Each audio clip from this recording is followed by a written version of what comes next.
Hi friends of Snus and e-cigarettes and tobacco harm reduction. I'm Bengt Wiberg, representing EuforSnus. And I'm Atakan Befritz, representing INCO and NNA Sweden.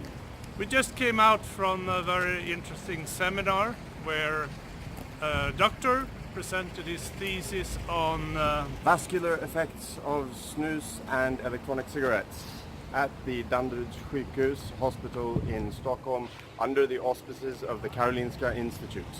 The most amazing part of this show, which you will see later on a video, is that the conclusions drawn on this study on vascular is that, I'm quoting now the doctor, e-cigarettes and snus should therefore not be considered as harmless recreational products. Which means, to the best of our understanding, that as that is a clear-cut premise of the whole discussion part of his thesis on his 5 papers, is that we are saying it is a harmless product. You are saying it is a harmless product. Industry is saying it is a harmless product. And scientists who agree with us are saying it is a harmless form of nicotine use. To the best of my knowledge, none of the people I have met over my 12 years in tobacco harm reduction advocacy have ever used the word harmless. It's not harmless, it's vastly harm reduced. Yeah. Royal College of Physicians in London concluded that e-cigarettes and snus are probably more than 95% less harmful than smoking cigarettes. Snus, on the other hand, given the epidemiology that we do have in Sweden over 120 years of over 10% adult male lifelong exclusive snus use, is that snus will fall somewhere in the 98 to 99.9% harm reduced category. So more reports will come from this 3-hour seminar and discussion. And by the way, who said something about branding people with a red star?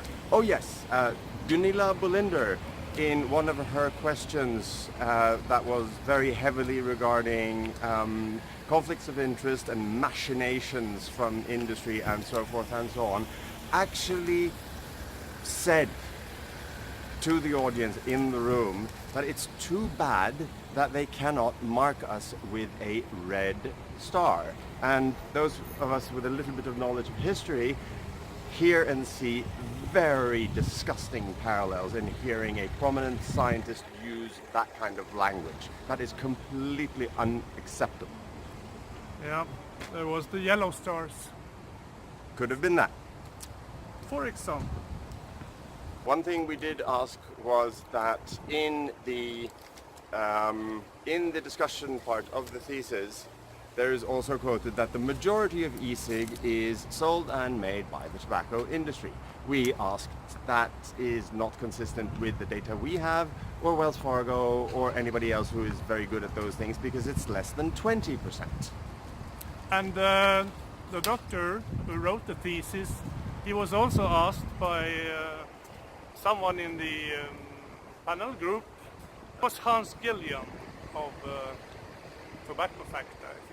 So, yes, Tobacco Facts and Emeritus Tobacco Control Professor. He asked, who should be responsible if you introduce a new consumer product like this one, e-cigarettes?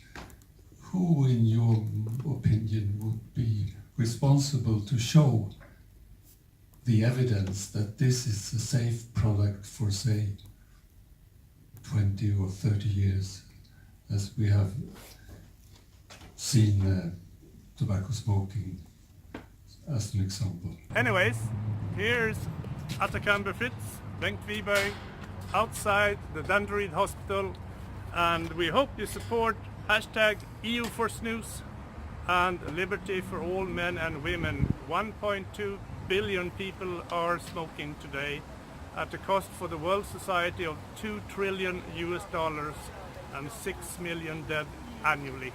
And we are reporting from the bike shed. Yes.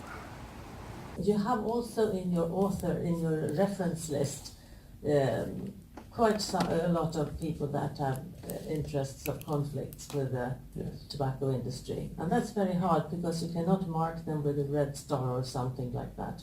But they do exist that in it. And they are working hard now on the harm reduction model.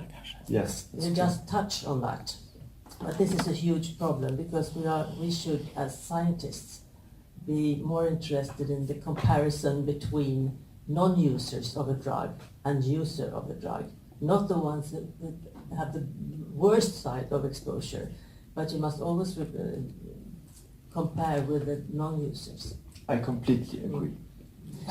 So